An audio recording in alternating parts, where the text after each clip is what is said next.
Magandang araw sa inyong lahat mga kamatyas. Ating pasadahan ang historical game na ito na nagbigay ng matinding performance kay Grandmaster Judith Polgar, ang sinasabing strongest female player of all time sa larong chess. Sa edad na 15 at 4 months ay nakuha niya ang titulong Grandmaster title ng lalaki. At yun ang nag-break ng record sa batang Bobby Fischer noon na nakakuha ng Grandmaster. Sa buwan lang sila nagkatalo. Si Judith pala nag-break. Oh. At kung mapapansin nyo po sa thumbnail, merong mga player sa kanyang paligid. Ano ba ang mga records na nagawa niyan? Pagkatapos nating i-analyze, bibigyan ko po kayo ng highlights. Ang kalaban niya dito ay si Grandmaster Tibor. Nag-E4, C5. Tabla lang po ang kailangan ni Polgar dito sa game na ito. Pero ano ba ang nangyari?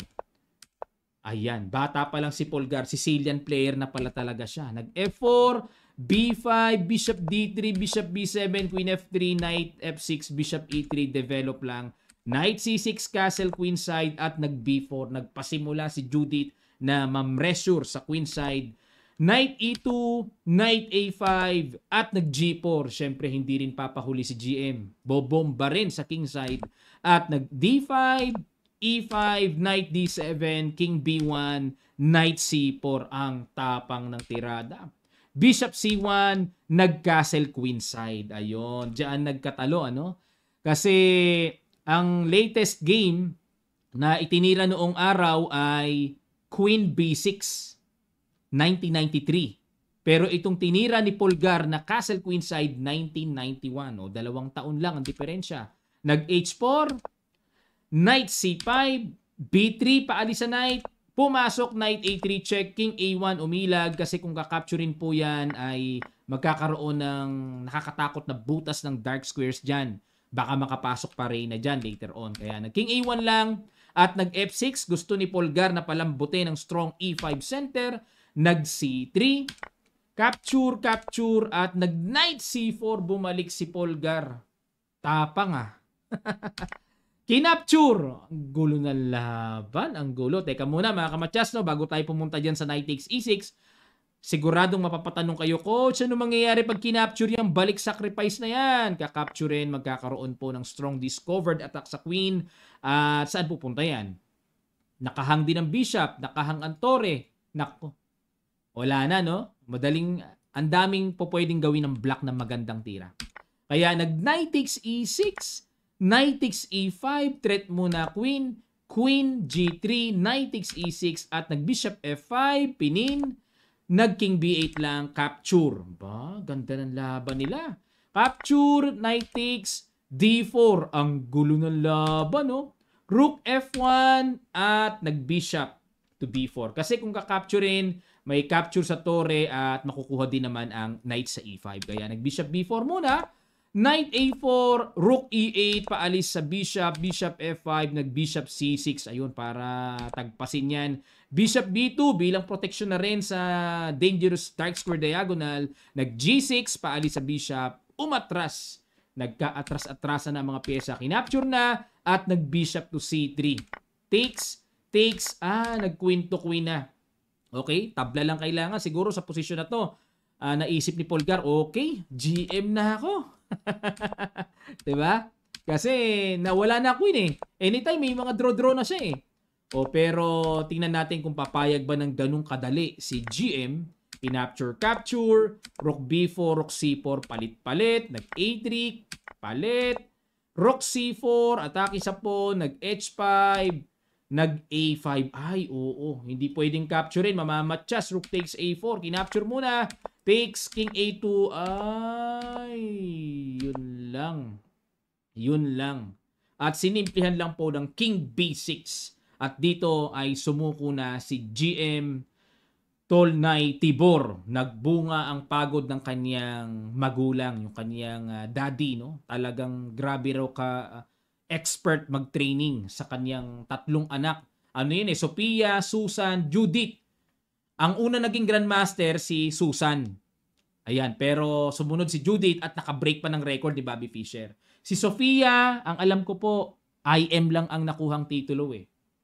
Ayan, 3 sila magkakapatid. Grabe sila i-train ng kanilang daddy. Tindi mag-training, ano.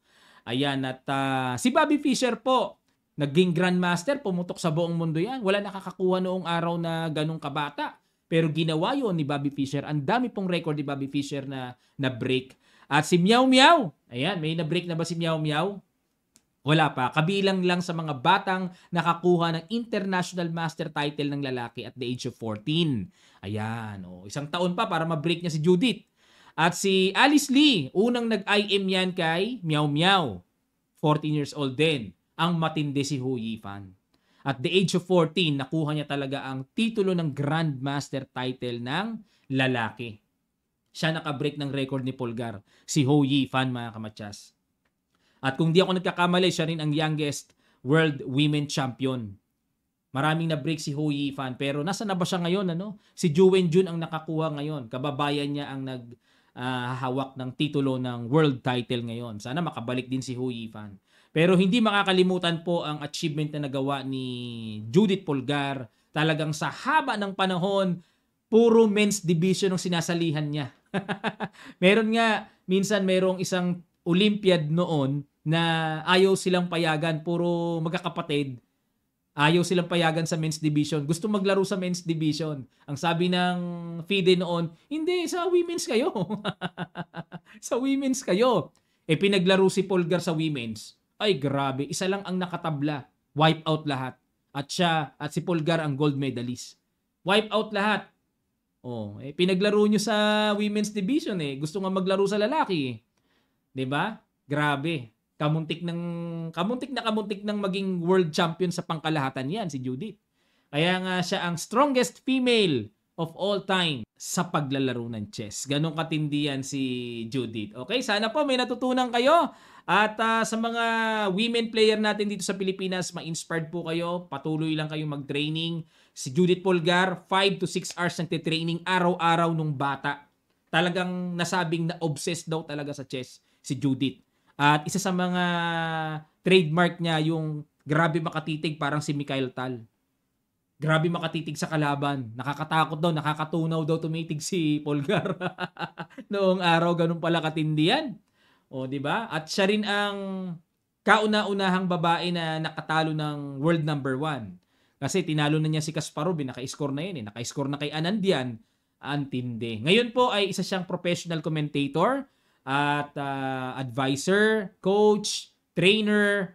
Pero retired na siya sa classical chess talaga. Kumbaga naglalaro na lang siya sa Blitz, sa Rapid, mga exhibition games. Pero okay lang yon kasi na-establish na niya ang matinding record na nagawa niya sa buong mundo sa larangan ng chess. Okay, ma-inspired po tayo mga batang babae sa atin sa Pilipinas.